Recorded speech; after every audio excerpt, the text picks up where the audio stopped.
Hello, everyone. Margarita says hi. In today's episode, we are going to be doing Margarita's Animal Spotlight. So we're going to talk a little bit about parrots.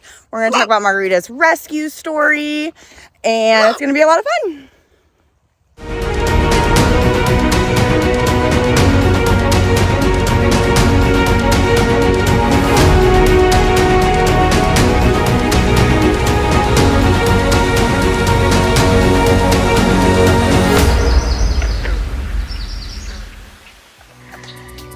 Welcome to Sunset Wildlife Connections Animal Spotlight Series, where you will learn about each animal's individual story, cool facts about the species. We will learn how to take care of those specific animals. And then we're going to see if they make a good pet. We always end with a conservation message. What are you doing?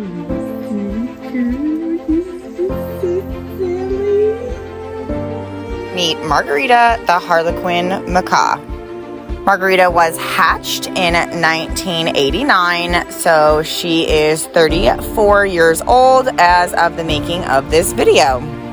She came to SWC over the summer of 2023.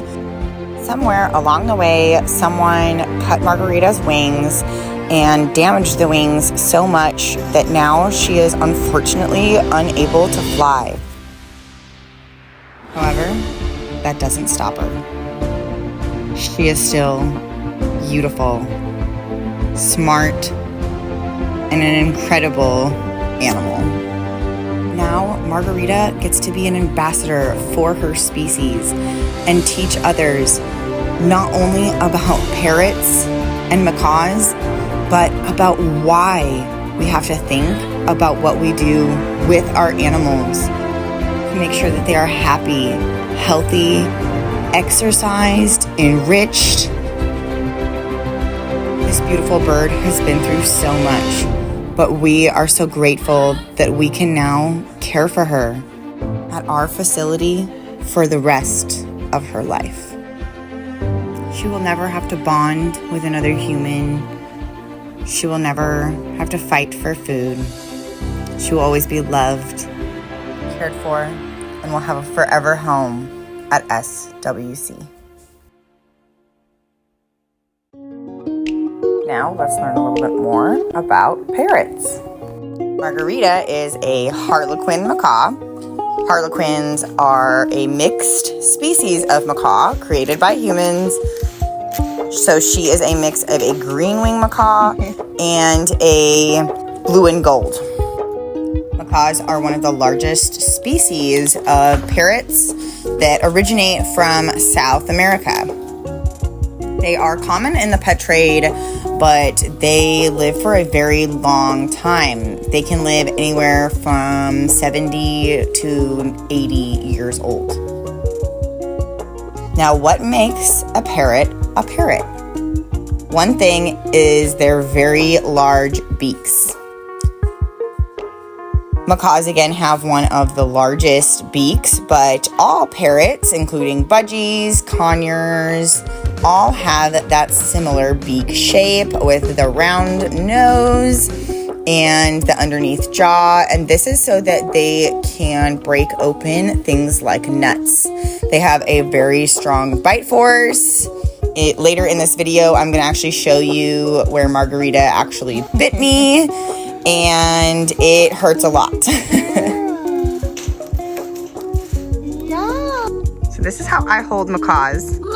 I hold with a thumb right here. I know Margarita can't fly, and she's hugging me really, really tight right now, but this is how I handle parrots and macaws. Starting out with the diet, I feed out roundy bush, which is the pellets that you see in there. I also feed out those whole nuts and then some fruits and vegetables.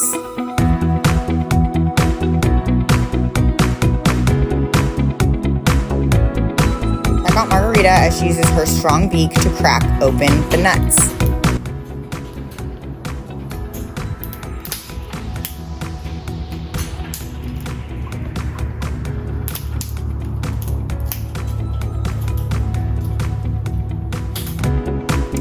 Alright guys, let's clean Margarita.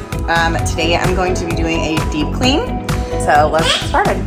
The first thing I did was make some enrichment. You can see me bringing it out now, and I'm going to go through and scoop all the birds, take out some of their old enrichment so that we can put in the new stuff. Margarita over there knocking boxes down, and I put it right in front of the camera, sorry. I will move it here in a second.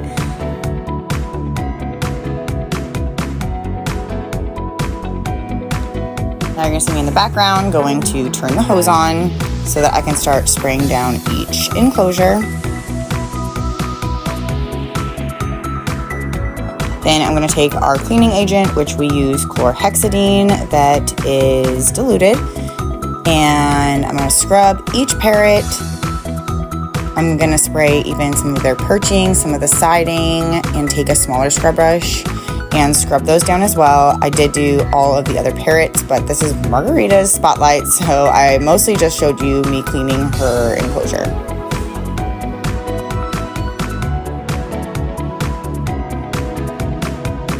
Then I'm going to take the hose again and spray everything back down. Look at how cute Margarita is watching me.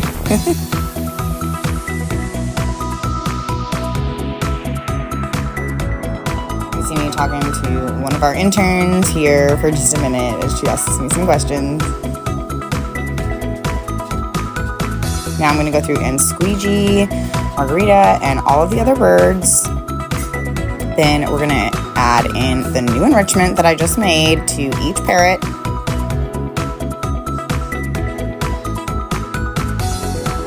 I had to fix some of them as I was just jostling them around.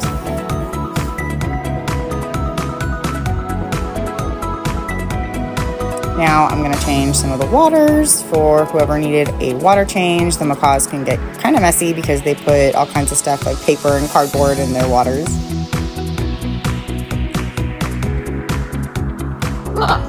So this is how I handle parrots and macaws. I know you want to go home, but you can see I'm holding one here and she has her other one free. So that's how I hold parrots and macaws. Okay, you can go home. Good girl. Good girl. Margarita. Here. Good girl. You are a good girl. You're a good girl. Yeah. This is your good girl.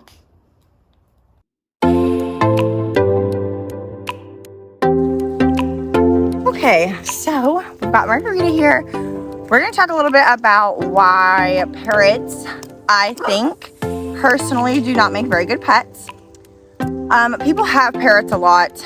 You know, parrots go from everything from the small like parakeets and budgies all the way up to big macaws and even hyacinth macaws, which are the big blue ones. It's like your second largest though. Some of the macaw species range just based on, you know, the green wings are a little bit bigger. Now Margarita again is a Harlequin macaw. So she a mix between a green wing and a blue and gold. So she is a little bit on the bigger side for parrots. Now, I love parrots for sure, especially macaws are some of my favorites, but they really just don't make good pets for most people. They are very finicky, they are very intelligent, so they are one of the few species that I actually double enrich, where I actually have to give them 2 enrichments a day. It's like them and the prairie dogs that are my double enrichers, just because the prairie dogs are so busy and active that they have to have something to do all the time. And then same thing with the parrots, they're so smart that they really do need something to be able to do all day. And a lot of people will keep them inside. These birds are so loud. I will try to see if I can get a video of when she's like screaming loud, because it's you gonna say hi? What are you looking for? Beautiful animals, of course, but they are just really hard. The parakeets and the budgies, I still don't even think get the biggest of enclosures. The one that Margarita's in right now isn't my favorite either. I really hate keeping parrots in small cages like that. Obviously, I know that it costs money, and we actually have plans for the future for building both her an enclosure and then building more of our flying birds in enclosure. So obviously hers has to be a lot different since she cannot fly. She needs more ladders, she needs more perching. She has the weird feet, so she's got to have the perching that is larger. So she's definitely a little bit more of a special case, but parrots really just don't make the best pets. We have to remember that these are birds, and birds fly. They're supposed to fly, and it actually does damage to their psyche when we clip them so much that they cannot fly anymore. But that's why it's hard to own parrots. It's scary to own parrots, and unless you really know what you're doing, they truly don't make good pets for people, and they end up being the ones that suffer for it.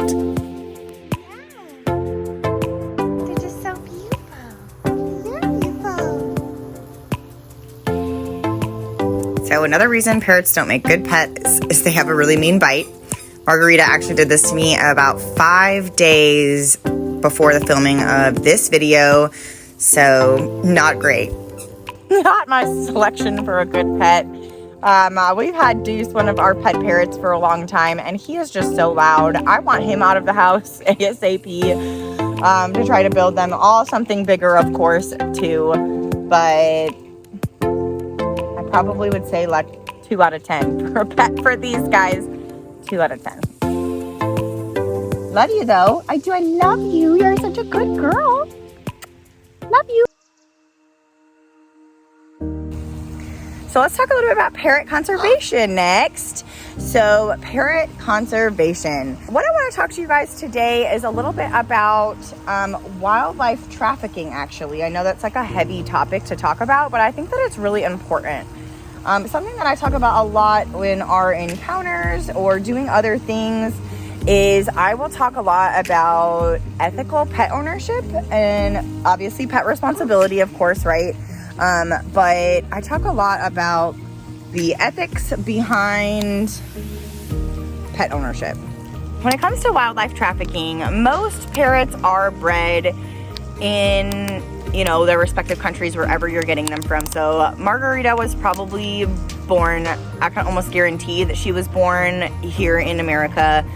I really don't think that she was born anywhere else, and definitely not in the wild, because she's a hybrid bird. I definitely think she was bred in the United States by breeders. I don't know if they were ethical or not, but I do think that she was bred here. However, it does happen where wildlife traffickers will take birds, especially your smaller birds, your parakeets and budgies and whatnot. I know that those guys are a little bit more protected because of Australia's laws. Some of those smaller birds that you could get, like conures and all kinds of other stuff, they're easily trafficked because they will catch them up and then they will kind of wrap them up and be able to traffic them fairly easily, like in crazy stuff like hats and socks and like waistbands and weird stuff. It does happen a lot with birds. Birds is one of the biggest wildlife trafficking situations, as well as reptiles, scorpions and tarantulas as well. A lot of those guys are wild caught. And then even something like plants, like succulents, are trafficked and collected a lot too. So it's always, when you're buying something exotic, plant, animal, just make sure that you get from an ethical breeder. Don't go to PetSmart, don't go to Petco, because you can ask the employees. The employees will tell you if they know where the animals came from, and you can look up that breeder. If they don't know, don't buy.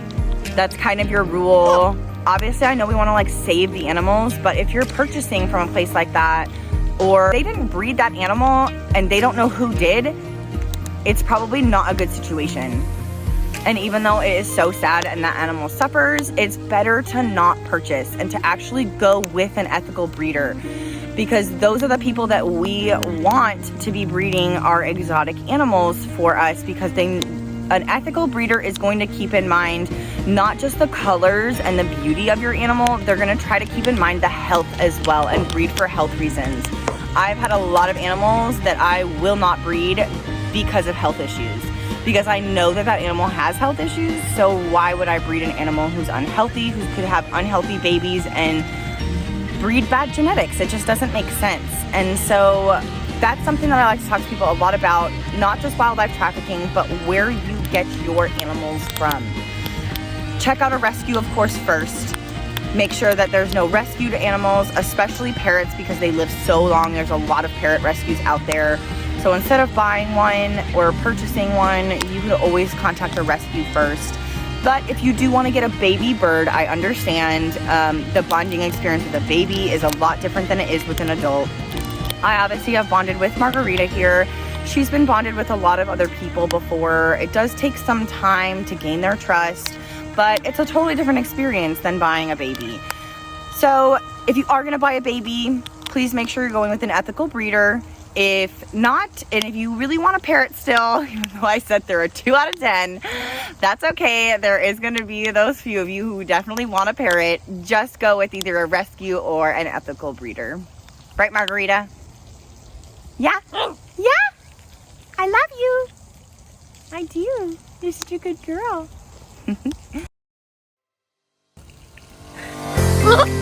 Alright guys, well that was Margarita, the Harlequin Macaw's Animal Spotlight. So make sure that you guys like, comment, and subscribe to the channel. Remember that subscribing, liking, and commenting are a free way to help out our nonprofit organization and help us to be able to rescue more animals in the future. So we will see you guys next time. Bye. Can you say bye?